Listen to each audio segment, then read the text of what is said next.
She told me it was innocent, but innocence doesn't need secrets. And that's when I knew something had already changed. I didn't notice the moment it started, only the feeling that settled in before I had a name for it. Being around her felt easy in a way I wasn't used to. Not exciting in the loud sense. Not dramatic. Just steady. Like the room knew how to breathe when she was in it.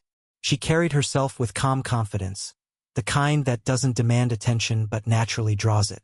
Early 40s, graceful in a way that came from knowing herself, not trying to prove anything. When she smiled, it was measured, thoughtful, as if she'd learned over time that not every moment needed to be given away all at once. There was warmth there, but also restraint. Our conversations began simply, casual check-ins, small observations, the kind of talk that doesn't try to go anywhere but somehow ends up meaning something anyway. She listened when I spoke, really listened. Her eyes stayed on mine, steady and patient, like my words deserved the space to land. That alone felt different. I wasn't used to being heard that way. It was in the small physical moments that I felt the shift first. Nothing obvious. Nothing that could be pointed at and labeled. Just her sleeve brushing my wrist when she handed me something. The light pressure of her fingers on my shoulder when she laughed at something I said. Each touch brief, natural, but lingering in my awareness longer than it should have. The environment itself seemed to soften around us. The muted hum in the background. The faint clink of a cup being set down. The subtle scent she carried, clean, familiar, comforting. It all blended into something intimate without ever crossing a line. And that was what made it confusing. Everything about it felt safe, respectful, innocent. Yet my chest tightened in a way that suggested otherwise. I started noticing her habits. How she leaned in slightly when she spoke, as if closing the distance made conversations feel more honest. How she would pause before responding, choosing her words carefully, not out of uncertainty, but care.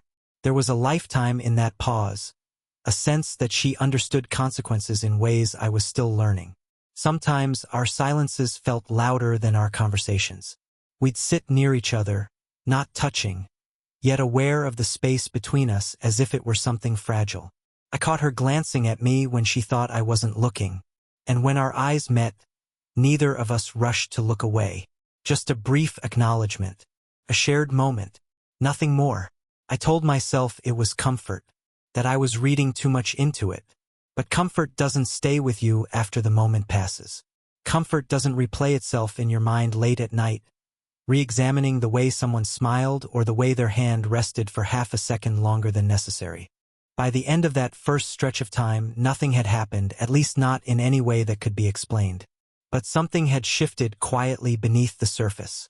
I didn't know what it was yet, only that when I thought of her, there was a warmth there, and the faintest sense of anticipation, like a story beginning before either of us realized we were already part of it. What made it harder to ignore wasn't a single moment. It was how often those moments started happening. Small things, ordinary things, the kind you'd dismiss if they didn't stay with you long after they were over.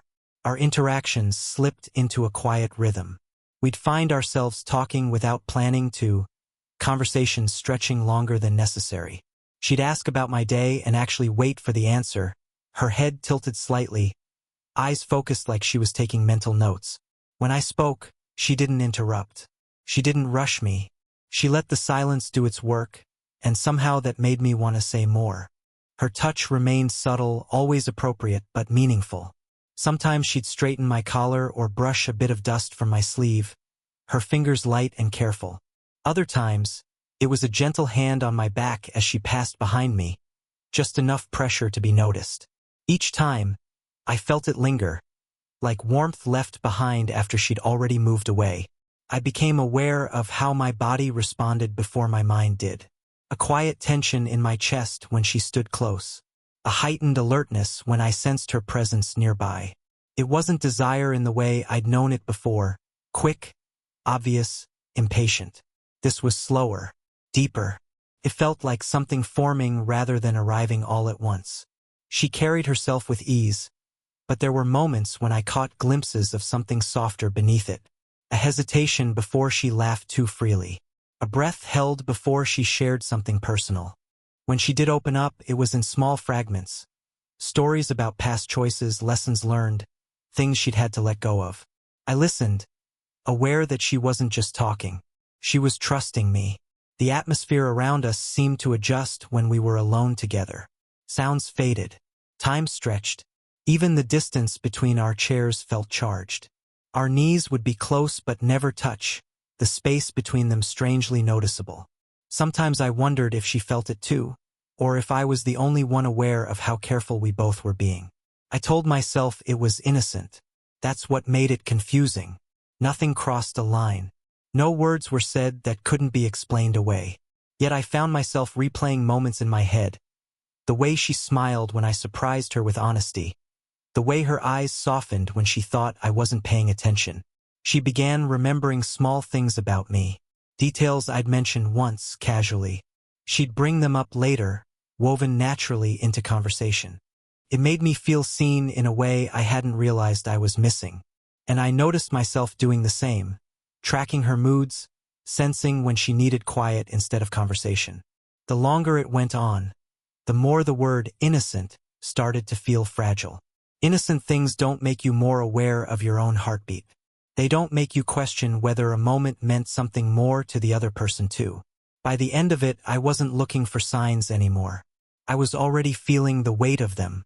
These moments weren't loud or dramatic, but they lingered, stacking quietly on top of one another, forming something neither of us had acknowledged out loud. And that was the part that stayed with me the most. Because innocent moments are supposed to fade. These didn't. The shift wasn't sudden. It never is. If it had been obvious, I might have trusted it more. Instead, it arrived quietly, disguised as nothing at all. At first, it was just a feeling, like walking into a room that looked the same but felt slightly colder. Her smile still appeared, but it came later than it used to. Her laughter was softer, measured. When we talked, she listened the same way she always had, but something in her attention felt divided, as if part of her was somewhere else entirely. I noticed the way she held her phone now, screen down, always within reach. Conversations paused mid-sentence when it buzzed. Not rushed, just redirected. She never hit it outright, which somehow made it harder to question. Everything she did still looked reasonable. That was the problem. There was no single moment I could point to and say, that's when it changed. Our physical closeness adjusted too. Not gone, just altered. The casual touches became rarer. When they happened, they ended quicker. A hand that once lingered on my shoulder now withdrew as soon as it landed. A step back appeared where there used to be none. It was subtle enough that I questioned my own perception, wondering if I was imagining a distance that had always been there. When I asked how she was doing, she answered honestly but selectively. Her words stayed on the surface, safe and controlled. I realized I was no longer being invited into her pauses. The spaces between her sentences were closed off, guarded. She smiled, but her eyes carried a tiredness I hadn't seen before. The silence wasn't empty. It was careful, deliberate. I caught myself paying attention in ways I hadn't before. Watching how she reacted when others entered the room, how her posture shifted when she thought she was being observed.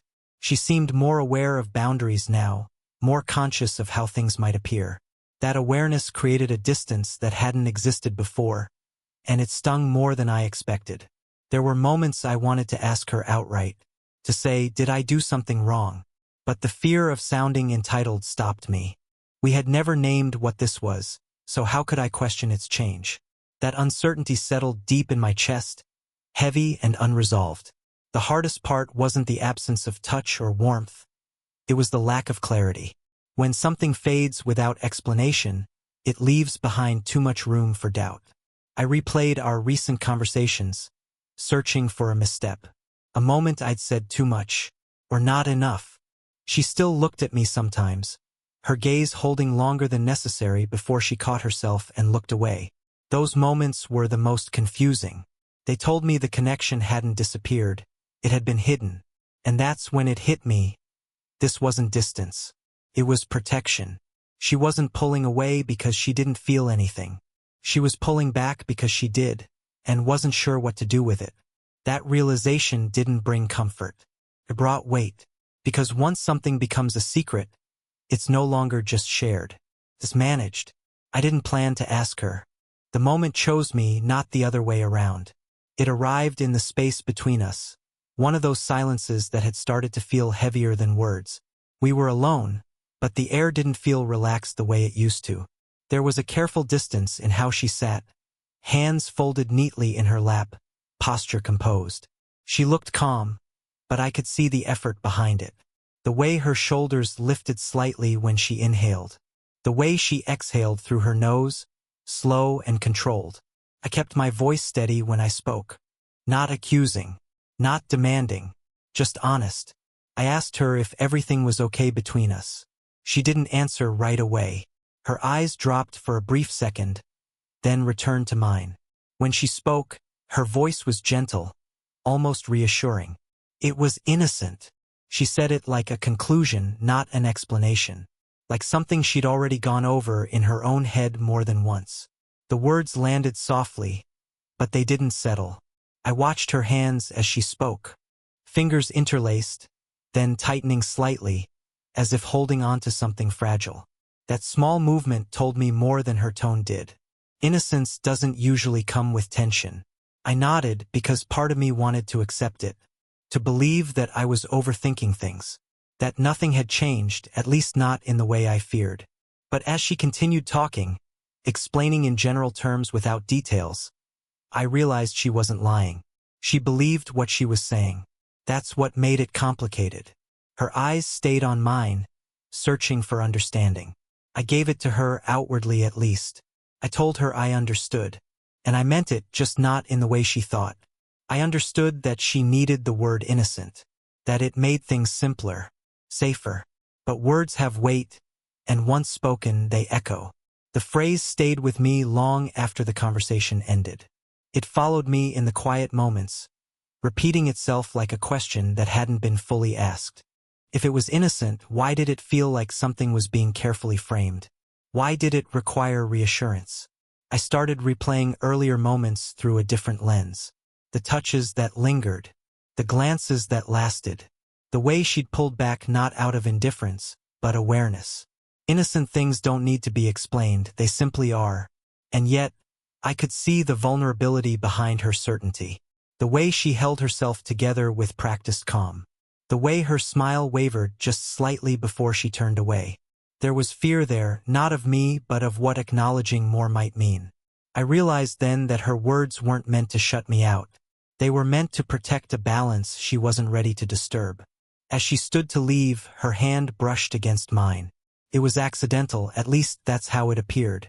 But neither of us moved right away. Just a brief pause. A shared breath. She smiled softly and said nothing more. And I let her go, carrying two truths with me at once. That nothing improper had happened, and that something very real had. The question didn't come from frustration. It came from exhaustion, the kind that builds when you keep carrying uncertainty without setting it down. I wasn't angry. I wasn't accusing her of anything. I just needed the truth to stop circling my thoughts without ever landing. When I asked, I kept my voice low, almost careful, as if speaking too loudly might break whatever fragile understanding we still had. So why the secrets? The room seemed to hold its breath. She didn't respond right away. Her eyes drifted away from mine, settling on a point somewhere over my shoulder, as though the answer wasn't something she could say while looking directly at me. I watched her inhale slowly, the rise of her chest subtle but deliberate. When she exhaled, it sounded like a decision. I wasn't hiding anything from you, she said. I was protecting myself. That word, protecting, changed everything. Her composure softened, just slightly. The confident stillness she usually wore loosened around the edges.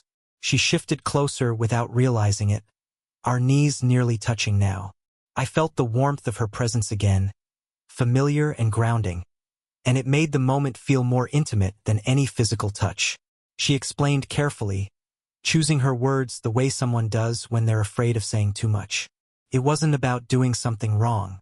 It was about how easily things could be misunderstood. How quickly people draw conclusions. how much effort it takes to rebuild a sense of balance once it's disturbed. As she spoke, her hand moved without intention, resting over mine. The contact was light, more emotional than physical, but it sent a quiet jolt through me. Her fingers were warm, steady despite the vulnerability in her voice. She didn't pull away this time. I realized then that the secrecy wasn't about deception. It was about fear. Fear of judgment. Fear of change. Fear of acknowledging something that didn't fit neatly into the life she had already built.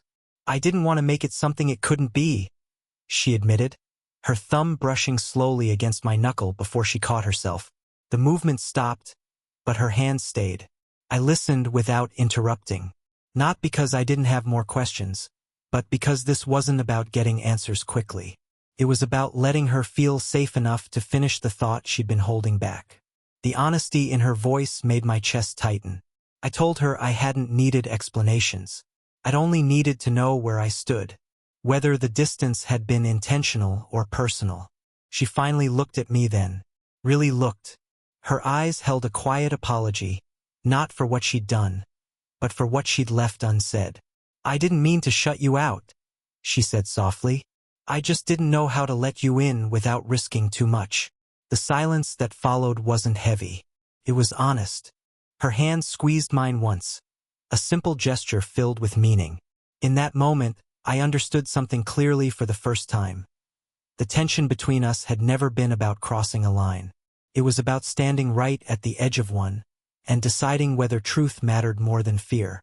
Once the question had been asked and answered, something shifted between us. Not dramatically, not all at once, but the weight that had been sitting unspoken between us finally had a place to rest. She didn't rush to explain herself.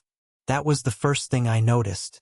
Instead, she sat there quietly for a moment, as if checking in with herself before saying anything more. When she spoke again, her voice was softer, less guarded. The kind of tone people use when they're no longer trying to sound certain. She told me the silence hadn't been about distance. It had been about hesitation. About knowing what something felt like, but not knowing what it would become once it was acknowledged. She had lived long enough to understand how quickly meaningful connections can turn complicated, how easily they can invite opinions, expectations, and consequences. I've learned to be careful with things that matter, she said. That sentence stayed with me. She talked about timing, about how life rarely offers perfect moments, only choices that come with trade-offs. There were responsibilities she carried, histories she didn't wear openly, and fears that came from having already been disappointed before. None of it was dramatic. That was what made it real. As she spoke, we sat closer than before. Not intentionally, just gradually. Our shoulders nearly touched now, the warmth between us unmistakable. I could feel the slow rhythm of her breathing, steadying as she spoke, as if saying the truth out loud was allowing her to exhale fully for the first time. I didn't interrupt. I didn't try to fix anything. I listened, and in that listening, I realized how much trust that alone can communicate. When it was my turn, I admitted that the connection had changed me too. That being seen the way she saw me, listened to, had made me more aware of who I was becoming. I told her that I hadn't felt confused by her hesitation. I'd felt affected by it, because it meant what we shared had weight. Her hand found mine again, more deliberately this time. She didn't just rest it there. She intertwined her fingers gently with mine, as if grounding herself in the moment. The contact felt calm, steady, deeply intentional. She smiled then. Not the careful smile she usually wore, but something softer, more exposed. I didn't expect it to matter this much, she admitted. Neither had I. We sat in that honesty for a while. No urgency. No need to define anything yet.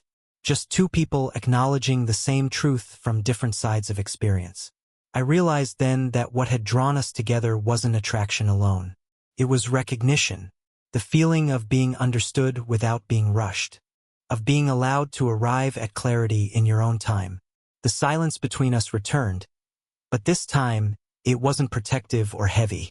It was shared, comfortable, earned. Whatever we chose next, one thing was already clear. This connection wasn't a misunderstanding or a momentary comfort.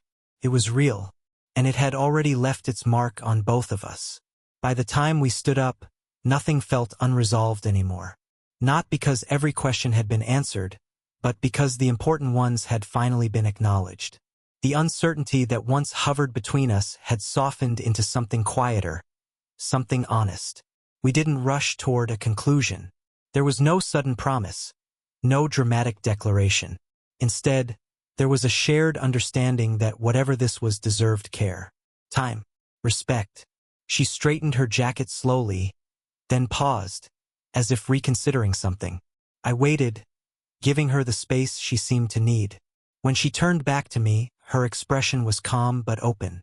"I don't want to keep pretending this didn't matter," she said. Her voice wasn't heavy, it was clear, certain in a way that came from finally letting go of denial. I felt a sense of relief more than excitement, like something had been set down after being carried too long.